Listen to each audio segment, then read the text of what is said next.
আউযু বিল্লাহি মিনাশ শাইতানির রাজিম। বিসমিল্লাহির রহমানির রহিম। হচ্ছে ৪০ হাদিস লিখেছেন ইমাম মহিউদ্দিন আন-নববী।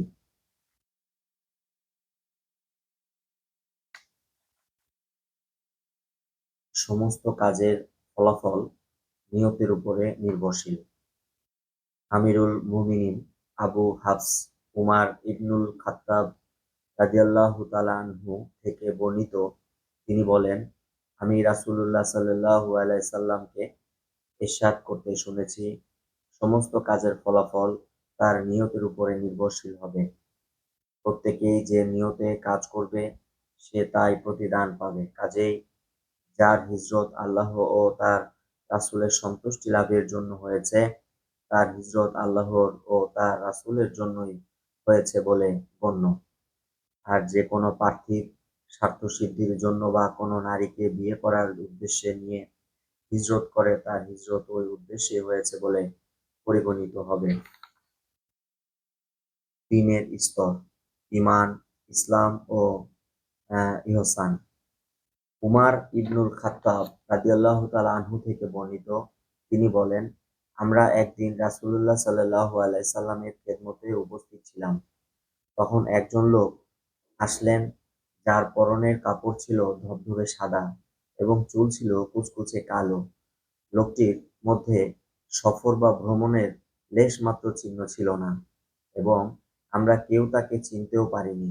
তিনি রাসূলুল্লাহ সাল্লাল্লাহু আলাইহি সাল্লামের দুজানুর সাথে নিজ জানু লাগিয়ে এবং হাত দুটি উরুদয়ের উপর রেখে বসলেন। লোকটি রাসূল পাক সাল্লাল্লাহু আলাইহি সাল্লামকে উদ্দেশ্য করে বললেন, হে মুহাম্মদ, আমাকে ইসলাম সম্পর্কে বলুন।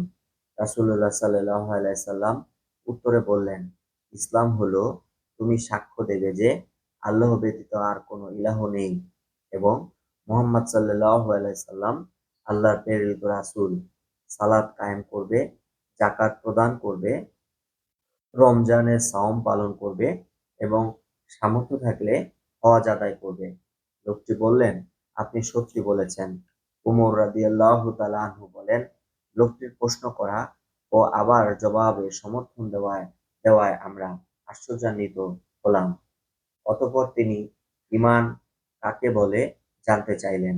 রাসূলুল্লাহ সাল্লাল্লাহু আলাইহি সাল্লাম বললেন, ঈমান হলো আল্লাহতে বিশ্বাস স্থাপন করা, আল্লাহর ফেরেশতা, তার নাজিলকৃত কিতাবসমূহ, তার প্রেরিত রাসূলগণের পরকালের উপর এবং তাকদীরের ভালো-মন্দ বিশ্বাস করা।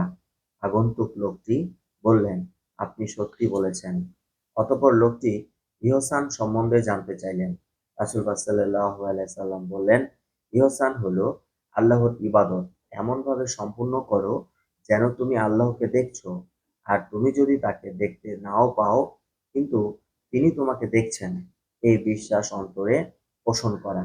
তারপর তিনি আবারও জিজ্ঞাসা করলেন, আমাকে কিয়ামত সম্বন্ধে বলুন। রাসূলুল্লাহ সাল্লাল্লাহু আলাইহি সাল্লাম বললেন, এ বিষয়ে যাকে প্রশ্ন করা হচ্ছে তিনি প্রশ্নকারীর চেয়ে বেশি অবগত আছেন। প্রশ্নকারী বললেন, কিয়ামতের চিহ্ন, লক্ষণ সম্বন্ধে বলুন। রাসূলুল্লাহ সাল্লাল্লাহু আলাইহি সাল্লাম বললেন, কিয়ামতের নিদর্শন হলো দাসী তার মনিবকে প্রসব করবে, এককালীন নগ্ন দেহ দারিদ্র, মেষপালক উঁচু অট্টালিকা তৈরির প্রতিযোগিতা করে অহংকারে মত্ত দেখতে পাবে। বর্ণনাকারী উমার ইবনে খাত্তাব রাদিয়াল্লাহু তাআলা আনহু বলেন, এরপর লোকটি চলে গেল আর আমি দীর্ঘ সময় নীরব রইলাম। রাসূল পাক সাল্লাল্লাহু আলাইহি সাল্লাম বললেন, হে উমার, প্রশ্নকারীকে চিনতে পেরেছো কি? আমি বললাম, আল্লাহ ও তার রাসূলই বেশি জানেন। রাসূলুল্লাহ সাল্লাল্লাহু আলাইহি সাল্লাম বললেন, আসলে তিনি জিবরাইল আলাইহিস সালাম, তিনি তোমাদের দ্বীন শিক্ষা দিতে এসেছিলেন। ইসলামের বুনিয়াদ: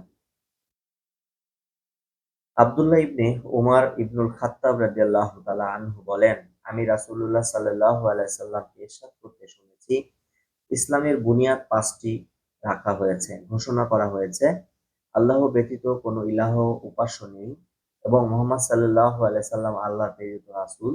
সালাত প্রতিষ্ঠা করো, যাকাত আদায় করা, বাইতুল্লাহর হজ করা এবং রমজান মাসের সিয়াম আদায় করা। কাজের ফলাফল শেষের উপরে নির্ভরশীল। আবু আব্দুর রহমান আব্দুল্লাহ ইবনে মাসউদ রাদিয়াল্লাহু তাআলা আনহু থেকে বর্ণিত, তিনি বলেন, রাসূলুল্লাহ সাল্লাল্লাহু আলাইহি সাল্লাম আমাদেরকে বর্ণনা করেছেন এবং তিনি ছিলেন সত্যবাদী ও সত্যবাদী বলে সমর্থিত। তোমাদের প্রত্যেকের সৃষ্টি আগমন উপাদান প্রথমে 40 দিন তার মাতৃগর্ভে শুক্রাণুক্রমে থাকে, অতঃপর 40 দিন লাল জমাট বাঁধা রক্ত পিণ্ডরূপে পরিণত হয়ে থাকে, এরপর 40 দিন মাংস পিণ্ডরূপে অবস্থান করে, অতঃপর আল্লাহ তাআলা একজন ফেরেশতাকে 4টি বিষয় সহ তার নিকট প্রেরণ করেন। তখন ফেরেশতারা তার মাংসপিণ্ডের মধ্যে রূহ প্রবেশ করায় এবং তাকে 4টি বিষয়ে লিখে দেন: তার আমল, সে কি কাজ করবে, তার আয়ুষ্কাল, সে কতদিন দুনিয়ায় বেঁচে থাকবে এবং কখন মৃত্যুবরণ করবে, আর 3 তার রিজিক, কামাই রোজগার, এবং 4 সে কি ভালো না মন্দ লোক, সে কি সৌভাগ্যবান নাকি হতভাগ্য। অতঃপর তার শপথ, যিনি ব্যতীত অন্য কোনো মাবুদ নেই। ব্যাপার হলো এই যে, তোমাদের কেউই এমন নেক কাজ, জান্নাতি কাজ করতে থাকে, এমনকি ওই ব্যক্তি ও জান্নাতের মধ্যে মাত্র 1 হাত দূরত্বের ব্যবধানে থাকে। ঠিক এমন সময় তার প্রতি তার তাকদীরে লেখা অগ্রবর্তী হয়। তখন সে এমন নিকৃষ্ট আমল আর জাহান্নামী কাজ শুরু করে ফেলে, সে জাহান্নামে প্রবেশ করে। তোমাদের মধ্যে অপর এক ব্যক্তি জাহান্নামীদের মতো কাজ শুরু করে ফলে, এমনকি ওই ব্যক্তি ও জাহান্নামের মধ্যে মাত্র 1 হাত দূরত্ব থাকে। এমন সময় তার প্রতি তার সেই তাকদীরে লেখা অগ্রগতি হয়। তখন সে ভালো কাজ করতে থাকে, ফলে সে জান্নাতে পৌঁছে যায়। দ্বীনের মধ্যে নতুন বিষয়ের উদ্ভাবন ও প্রচলন পরিত্যাজ্য। উম্মুল মুমিনিন আয়েশা রাদিয়াল্লাহু তাআলা আনহা থেকে বর্ণিত, তিনি বলেন, রাসূলুল্লাহ সাল্লাল্লাহু আলাইহি সাল্লাম ইরশাদ করেছেন, যে ব্যক্তি আমাদের এই দ্বীনের মধ্যে এমন নতুন কিছু প্রবর্তন বা শুরু করে যা তার অন্তর্ভুক্ত নয়, তা প্রত্যাখ্যাত অর্থাৎ গ্রহণযোগ্য নয়। সহিহ মুসলিমের অপর এক বর্ণনায় আছে, যে ব্যক্তি আমাদের দ্বীনের নির্দেশ বহির্ভূত কোনো কাজ করল, তা প্রত্যাখ্যাত অর্থাৎ তা গ্রহণযোগ্য হবে না। বৈধ ও অবৈধ সুস্পষ্ট। আবু আব্দুল্লাহ আল নোমান ইবনে বশির রাদিয়াল্লাহু তাআলা আনহু থেকে বর্ণিত, আমি রাসূলুল্লাহ সাল্লাল্লাহু আলাইহি সাল্লামকে ইরশাদ করতে শুনেছি, হালাল বৈধ আর হারাম অবৈধ সুস্পষ্ট। এ এই উভয়ের মধ্যে কিছু সন্দেহযুক্ত বিষয় রয়েছে, যেগুলো সম্পর্কে মানুষের অবহিত নয়। অতএব যে ব্যক্তি সন্দিহান বিষয় থেকে নিজেকে মুক্ত করেছে, সে নিজের দ্বীনকে পবিত্র করেছে এবং নিজের সম্মানকেও রক্ষা করেছে। আর যে ব্যক্তি সন্দেহযুক্ত বিষয়ে পতিত হয়েছে, সে হারামে পতিত হয়েছে। তার অবস্থা সেই রাখালের মতো, যে নিষিদ্ধ চারণভূমির চারপাশে গবাদি পশু চড়ায়, আর এই আশঙ্কায় থাকে যে যে কোনো সময় কোনো পশু তার মধ্যে প্রবেশ করে চলতে আরম্ভ করবে। সাবধান! প্রত্যেক রাজা বাদশাহর একটি সংরক্ষিত সীমা আছে, আর আল্লাহর সংরক্ষিত সীমা হচ্ছে তার হারামকৃত বিষয়াদি। সাবধান!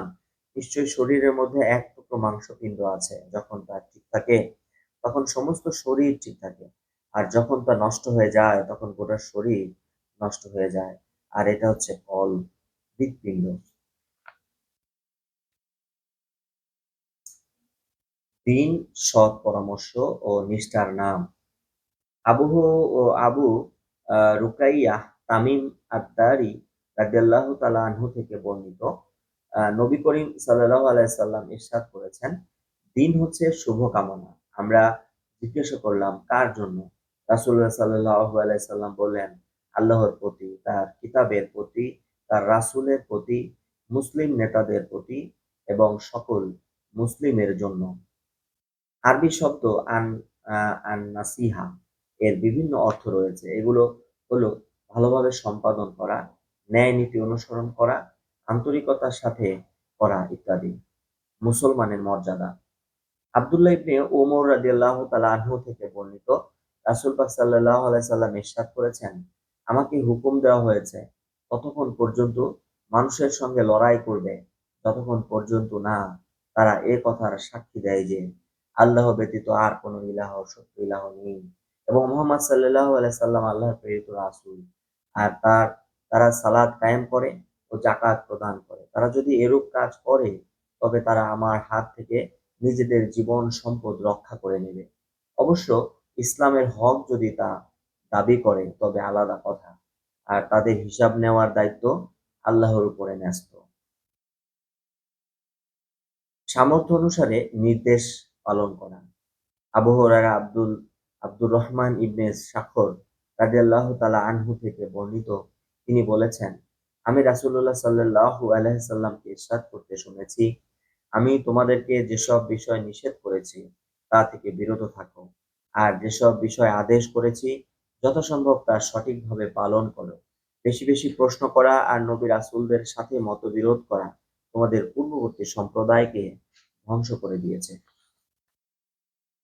ভালো ও পবিত্র জিনিসের মাধ্যমে প্রার্থনা করা। আবু হুরায়রা রাদিয়াল্লাহু তাআলা আনহু থেকে বর্ণিত, তিনি বলেন, রাসূল পাক সাল্লাল্লাহু আলাইহি সাল্লাম ইরশাদ করেছেন, আল্লাহ তাআলা পাক পবিত্র, তাই তিনি কেবল উত্তম সকল জিনিসই কবুল করে থাকেন।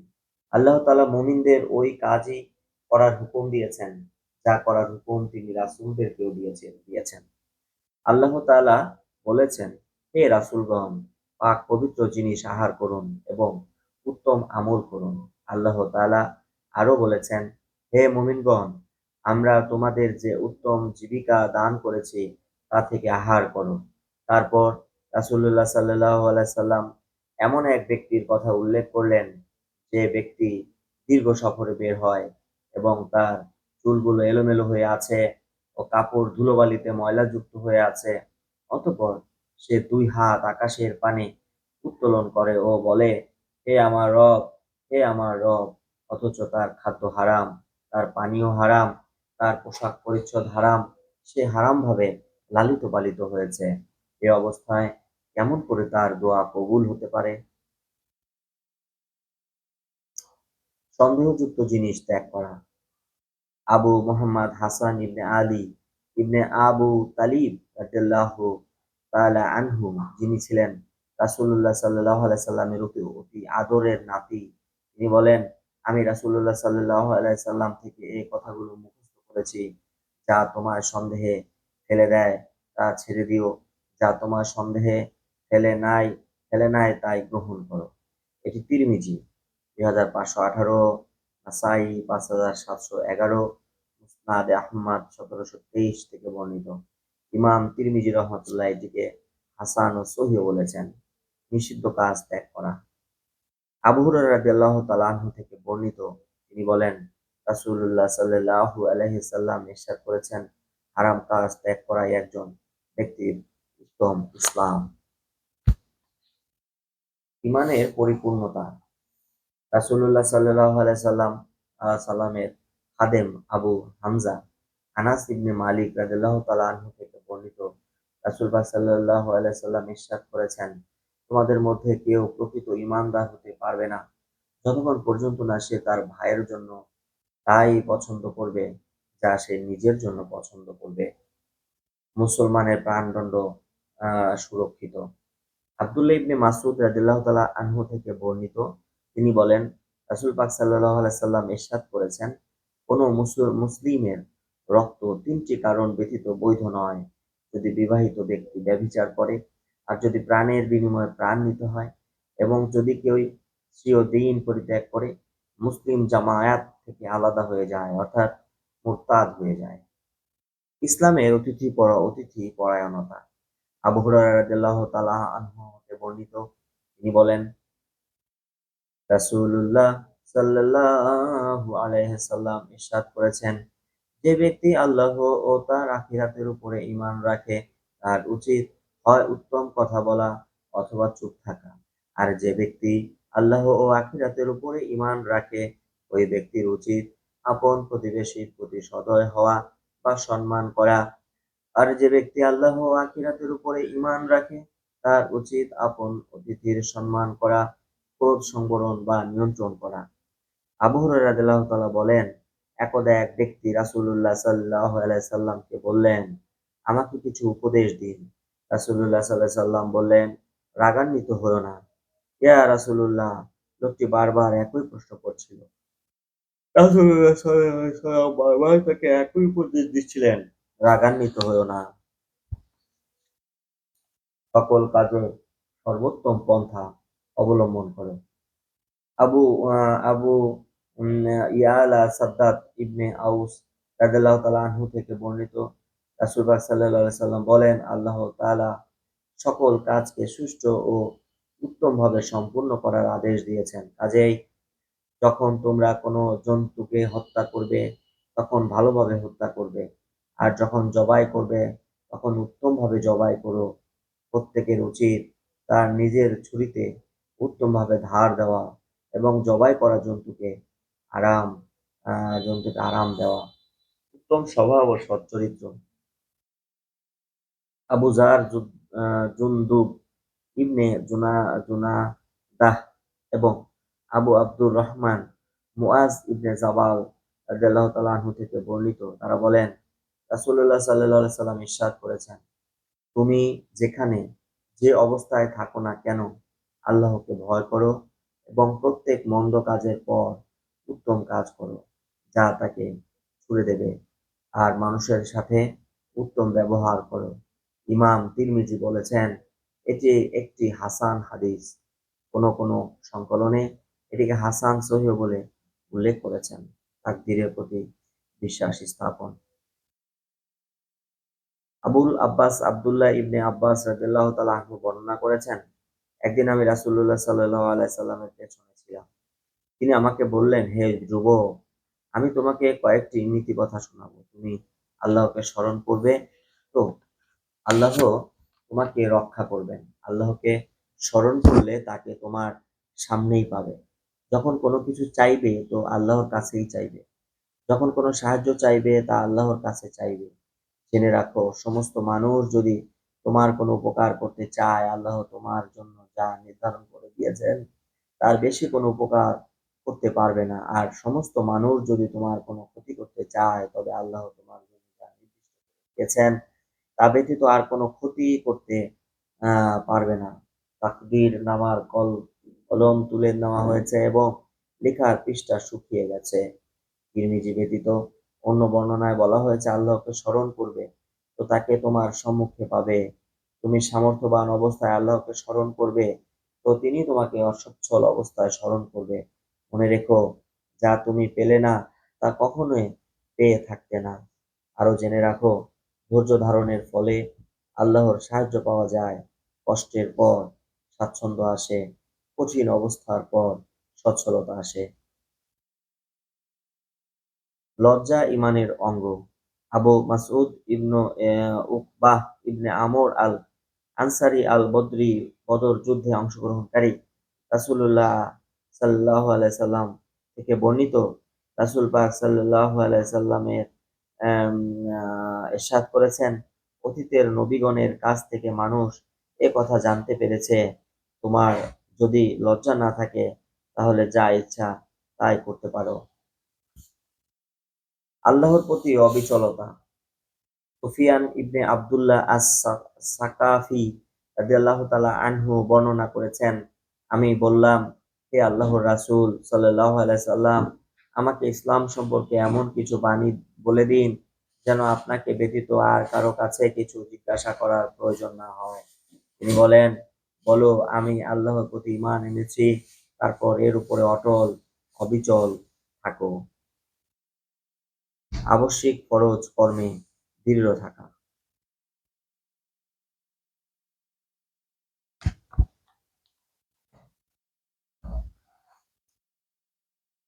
জাবের ইবনে আব্দুল্লাহ রাদিয়াল্লাহু তাআলা আনহু থেকে বর্ণিত হয়েছে, একদা এক ব্যক্তি রাসূলুল্লাহ সাল্লাল্লাহু আলাইহি সাল্লামকে জিজ্ঞাসা করলেন, আপনি কি মনে করেন যদি আমি ফরজ আদায় করি, রমজানে সিয়াম পালন করি, হালালকে হালাল ও হারামকে হারাম বলে ঘোষণা করি, আর এর বেশি কিছু না করি, তাহলে জান্নাতে প্রবেশ করতে পারবো?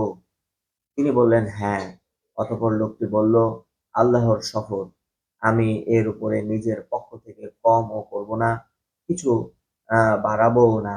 এ কথা বলতে বলতে লোকটি বাড়ির দিকে চলে যাচ্ছিল। যেটা হারাম সেটা থেকে বিরত থেকেছি, আর যেটা হালাল সেটা মেনে চলেছি। মুসলিমের অন্য এক বর্ণনায় এসেছে, রাসূলুল্লাহ সাল্লাল্লাহু আলাইহি সাল্লাম বলেন, তোমাদের মধ্যে যদি কেউ জান্নাতি লোক দেখতে চাও তাহলে সে যেন তাকে দেখে। পবিত্রতা ঈমানের অর্ধেক। আবু মালিক হারেস ইবনে আশেম আল আশআরী রাদিয়াল্লাহু তাআলা আনহু থেকে বর্ণিত হয়েছে, রাসূলুল্লাহ সাল্লাল্লাহু আলাইহি সাল্লাম ইরশাদ করেছেন, পবিত্রতা হলো ঈমানের অর্ধেক। আলহামদুলিল্লাহ, সকল সমস্ত প্রশংসা কেবলমাত্র আল্লাহর জন্য। মিজানের পাল্লা পরিপূর্ণ করে দেয় এবং সুবহানাল্লাহ ওয়ালহামদুলিল্লাহ, আল্লাহ কতই না পবিত্র, এবং সমস্ত প্রশংসা কেবলমাত্র আল্লাহর জন্য। উভয়ে অথবা এর একটি আসমান ও জমিনের মাঝখান পূর্ণ করে দেয়। সালাত হচ্ছে আলোক বর্তিকা স্বরূপ, সদাকা হচ্ছে প্রমাণ স্বরূপ, সবর উজ্জ্বল আলো স্বরূপ, আর কোরআন তোমার পক্ষে অথবা বিপক্ষে প্রমাণ স্বরূপ। প্রত্যেক ব্যক্তি আপন আত্মার ক্রয় বিক্রয়ের মাধ্যমে প্রতিদিন সকাল শুরু করে, আর তা হয় তাকে মুক্ত করে দেয় অথবা তাকে ধ্বংস করে দেয়। জুলুম নির্যাতন নিষিদ্ধ।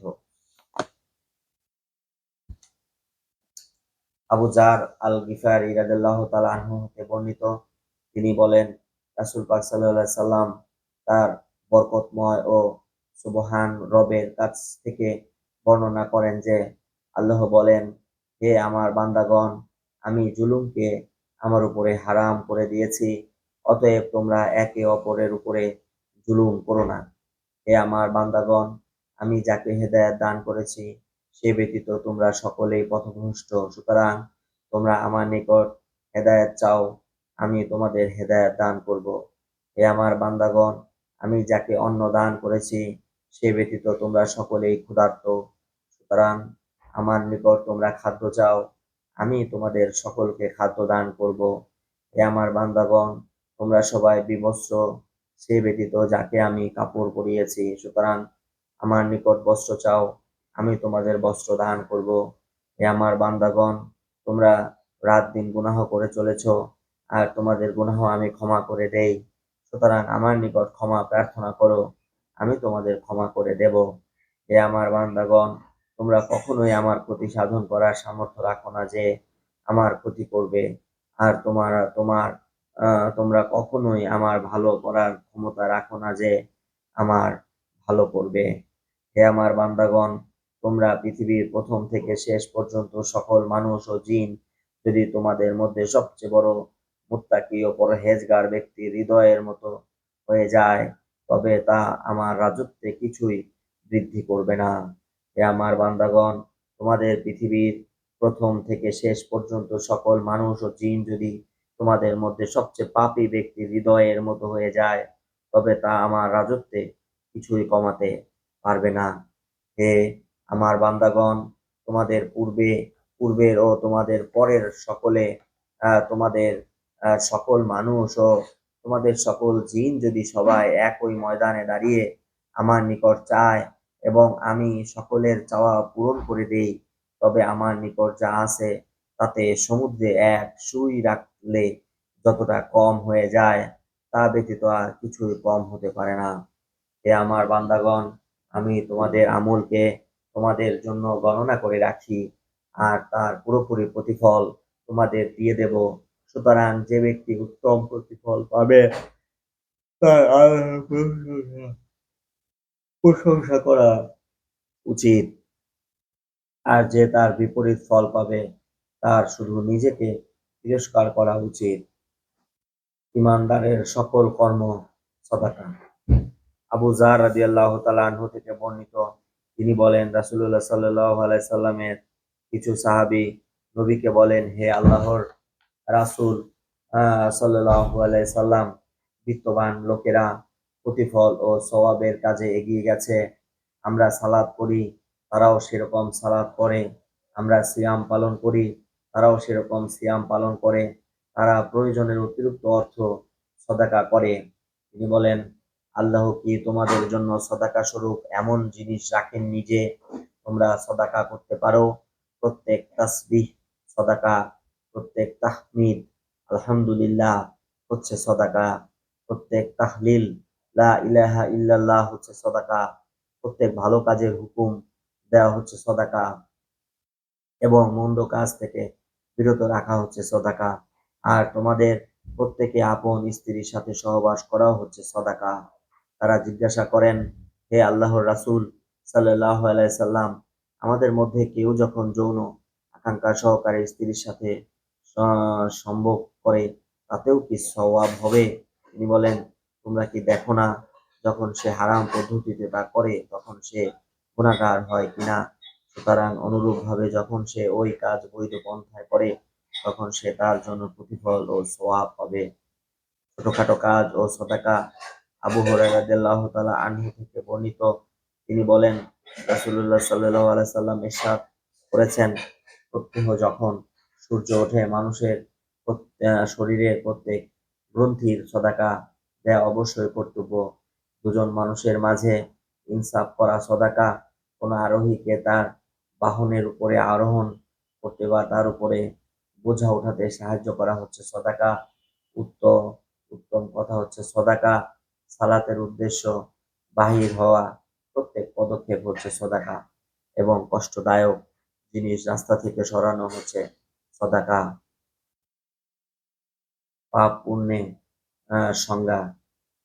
আন আন নাওয়াস ইবনে সামআন রাদিয়াল্লাহু তাআলা আনহু থেকে বর্ণিত, তিনি বলেন, রাসূলুল্লাহ সাল্লাল্লাহু আলাইহি সাল্লাম ইরশাদ করেছেন, উত্তম চরিত্র হচ্ছে নেকি, আর গুনাহ তাকে বলে যা তোমরা মনকে সংশয়ে বা অসন্তুষ্টির মধ্যে ফেলে এবং তা লোকে জানুক তা তুমি অপছন্দ করো। ওয়াবেসা ইবনে মা'বাদ রাদিয়াল্লাহু তাআলা থেকে বর্ণিত, তিনি বলেছেন, আমি একবার রাসূল পাক সাল্লাল্লাহু আলাইহি সাল্লামের নিকট আসলে তিনি আমাকে বললেন, তুমি কি নেকি সম্পর্কে জিজ্ঞাসা করতে এসেছো? আমি বলি, জি হ্যাঁ ইয়া রাসূলুল্লাহ সাল্লাল্লাহু আলাইহি সাল্লাম। তিনি বললেন, নিজের মনকে জিজ্ঞাসা করো, যার সম্পর্কে তোমার আত্মা ও মন সন্তুষ্টি থাকে তা হচ্ছে নেকি, আর গুনাহ হচ্ছে তা যা যদিও লোক তার সপক্ষে ফতোয়া দিয়ে দেয় তবুও তোমার আত্মাকে অস্বস্তিতে রাখে ও মনে সংশয় সৃষ্টি করে। এটি হচ্ছে হাসান হাদিস, যা আমি দুই ইমাম আহমেদ ইবনে হাম্বাল ও আদ-দারে দারেমির ২৫৭৫, মুসনাদ আহমেদ ১,৭৯৯৯ থেকে উৎকৃষ্ট সনদে উদ্ধৃত করেছি। সুন্নাতের অপরিহার্যতা। আবু নাজিহ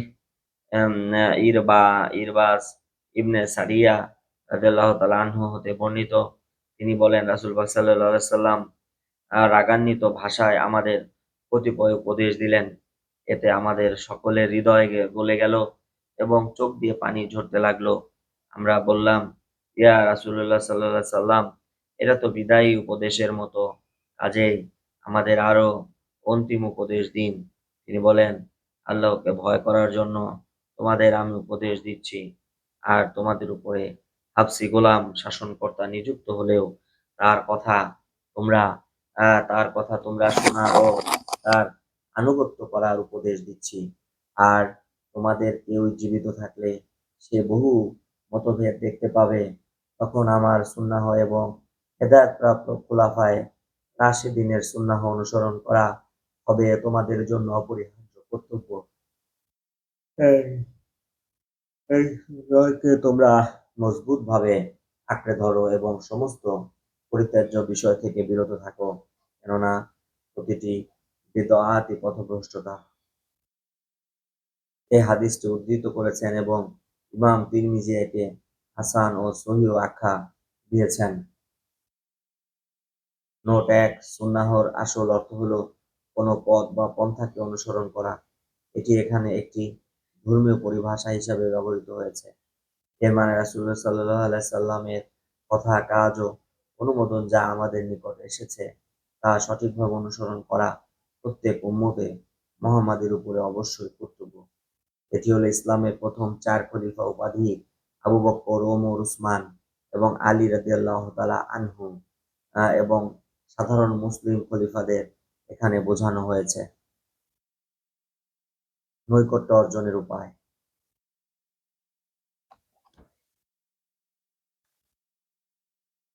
মুয়াজ ইবনে জাবাল রাদিয়াল্লাহু তাআলা আনহু থেকে বর্ণিত, আমি নবী করিম সাল্লাল্লাহু আলাইহি সাল্লামের খেদমতে উপস্থিত হয়ে আরজ করলাম, আমাকে এমন কিছু কাজ বলে দিন যা আমাকে জান্নাতে পৌঁছায়া দিবে এবং জাহান্নামের আগুন থেকে দূরে রাখবে। রাসূল করিম সাল্লাল্লাহু আলাইহি সাল্লাম বললেন, তুমি খুবই গুরুত্বপূর্ণ কথা জিজ্ঞাসা করেছ। এই ব্যাপারটি তার জন্যই সহজ। আল্লাহ যার জন্য সহজ করেন। তুমি আল্লাহ তাআলার ইবাদত করে যাও, তার সাথে কাউকে শরীক করো না। সঠিক মতো সালাত আদায় করো, জাকাত জাকাত পরিশোধ করো, রমজানের সিয়াম পালন করো এবং বাইতুল্লাহর হজ করো। তারপর রাসূলুল্লাহ সাল্লাল্লাহু আলাইহি সাল্লাম বললেন, আমি কি তোমাদের কল্যাণের দরজা দেখাবো না? সিয়াম হচ্ছে ঢাল স্বরূপ, সদাকা গুনাহকে নিঃশেষ করে দেয়। যেমন পানি আগুনকে নিভিয়ে দেয়। আর কোনো ব্যক্তির গভীর রাতে সালাত তারপর তিনি পড়েন, তারা শয্যা ত্যাগ করে তাদের রবকে ভয়ে ও আশায় ডাকে এবং আমরা তাদেরকে যে রিজিক দিয়েছি তা থেকে আল্লাহর পথে ব্যয় করে। তাদের কর্মের জন্য যে চক্ষু শীতলকামী উত্তম প্রতিফল রক্ষিত আছে তা তাদের কেউই জানে না। তিনি আবার বলেন, আমি তোমাদের কর্মের মূল এবং তার স্তম্ভ ও তার সর্বোচ্চ চূড়া সম্পর্কে বলবো কি? আমি বললাম, হ্যাঁ, অবশ্যই বলবেন, হে আল্লাহর রাসূল সাল্লাল্লাহু আলাইহি সাল্লাম। তিনি বললেন, কর্মের মূল হচ্ছে ইসলাম, তার স্তম্ভ হচ্ছে সালাত, আর তার সর্বোচ্চ চূড়া হচ্ছে জিহাদ ফি সাবিলিল্লাহ। তারপর তিনি বললেন, আমি কি তোমাদের এসব কিছু আয়ত্তে রাখার জিনিস সম্পর্কে বলবো না? আমি বললাম, হ্যাঁ, অবশ্যই বলবেন, হে আল্লাহর রাসূল সাল্লাল্লাহু আলাইহি সাল্লাম। তিনি নিজের জিহ্বা ধরে বললেন, এটাকে সংযত করো। আমি বললাম, হে আল্লাহর রাসূল সাল্লাল্লাহু আলাইহি সাল্লাম, আমরা যা বলি তার হিসাব হবে কি? তিনি বললেন, তোমার মা তোমাকে হারিয়ে ফেলুক, হে মুআজ, জিহ্বার উৎপন্ন ফসল ব্যতীত আর এমন কিছু আছে কি যা মানুষকে মুখ থুবড়ে জাহান্নামের আগুনে নিক্ষেপ করে?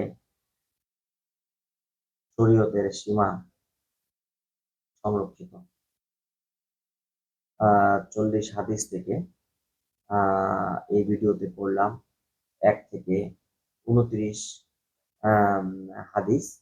পরবর্তী ভিডিওতে 30 নম্বর হাদিস থেকে পড়ার আশাবাদ ব্যক্ত করছি। আল্লাহ রাব্বুল আলামিন আমাদের সবাইকে কোরআন এবং সুন্নাহের আলোকে জীবন পরিচালনা করার তৌফিক দান করুক। সকলকে। আসসালামু আলাইকুম।